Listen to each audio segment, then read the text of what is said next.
ce qu'on va faire d'abord, c'est qu'on va... cette année, on a 29 spectacles. L'année prochaine, on n'en aura que 10. Donc on va radicaliser la programmation, c'est-à-dire on ne va proposer que des séries. 15 jours, 3 semaines, 1 mois. Voilà. De sorte que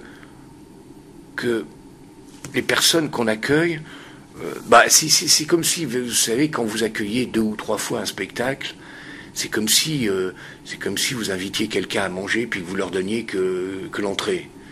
Donc nous, on pense qu'il est plus important, il est plus urgent d'accueillir les metteurs en scène dans des conditions les plus satisfaisantes. Et pour un metteur en scène, pour un spectacle, ce qui est le plus satisfaisant, c'est de jouer longtemps.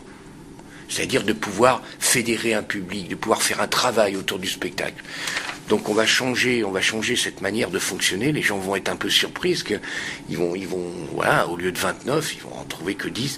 Mais on a la chance, dans la prochaine saison, d'avoir des spectacles d'une très grande exigence artistique, vraiment des spectacles très beaux, très, très forts. On va accueillir par exemple Sami Frey, qui dit un texte magnifique de Beckett, Premier Amour.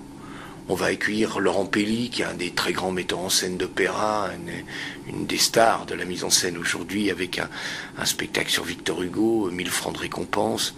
Voilà, on va accueillir des gens on va accueillir quelqu'un qu'on avait beaucoup accueilli, Dan Gemet, qui présentera un spectacle à la Comédie Française, une pièce de Shakespeare, et qui viendra chez nous après.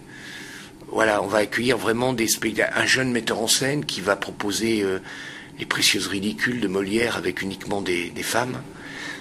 Voilà, il va y avoir Olivier Py, qui dirige le Théâtre National de l'Odéon, qui est un des grands metteurs en scène d'aujourd'hui, qui va venir faire un spectacle sur les contes de Grimm.